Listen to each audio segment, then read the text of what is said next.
Life Results Book Reading Group. Hey everyone. Nice to have you here. Glad to be back. Don't you guys like the lighting on his chin? Oh, so handsome. He's so handsome. I love his cleft in his chin. Okay, sorry. Today is called Pay Attention. And we're in the hero section, stage 3, the hero. So just as a quick reminder, this is the section where we're learning, getting the tools and the ability to apply the theory. So you've learned the theory, you've put it into your own language, and now you're going to apply it in daily life. So we're going to give you tools to do that. So this one's called Pay Attention. So do you want to start? Sure. While the conscious mind can hold many things in view at once, it can't give equal focus to them all. You would quickly surpass its capabilities if you were to put it in charge of your heartbeat or breathing. Can you imagine? Lose focus on your heartbeat for just a few minutes and it's game over. The conscious mind shuts down during sleep, so putting it in charge of your heartbeat really isn't an option.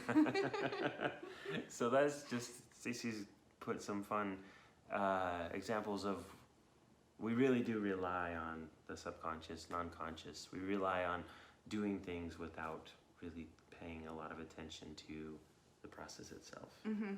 Yeah, like if you were to even learn 1/10 of what your body's doing at any given second, all of the communication that's happening, nerves and cells and each of the the systems, respiratory system, digestive system, like things that are functioning day in and day out. Yeah, remember when she talked about signals?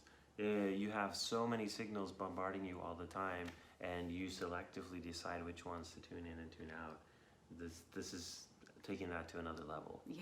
Yeah, exactly. So then just like thinking about you can consciously think about your heartbeat, and you can consciously think about your breathing. You can adjust your breathing by your conscious brain. And actually, once someone brings up the thought of breathing, then instantly you're not on auto breathing anymore. Breathing is such an interesting one, because holding your breath is when you consciously hold your breath, and you can slow down your breath. But we don't really, I guess speaking personally, don't really think about the whole breathing process when I think about breathing. I just think about either slowing it down or stopping it. No.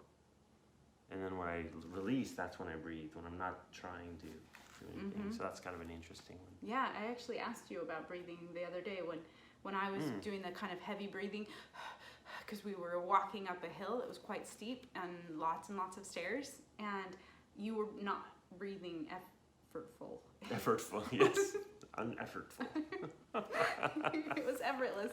You didn't even change your rhythm, and I was like, how are you doing this? So we talked about making full use of the oxygen. And you're familiar, I'm sure, with the deep breathing, the belly breathing.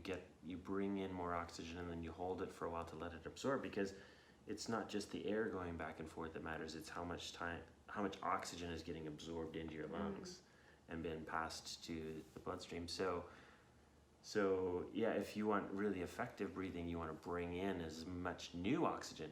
The shower breathing only exchanges a little bit of oxygen at a time, and only kind of at the top. So if you bring in a whole lung full of oxygen and then give it a chance to absorb and then push it all back out again, you're getting a better, more efficient exchange. Anyway, why are we talking about breathing?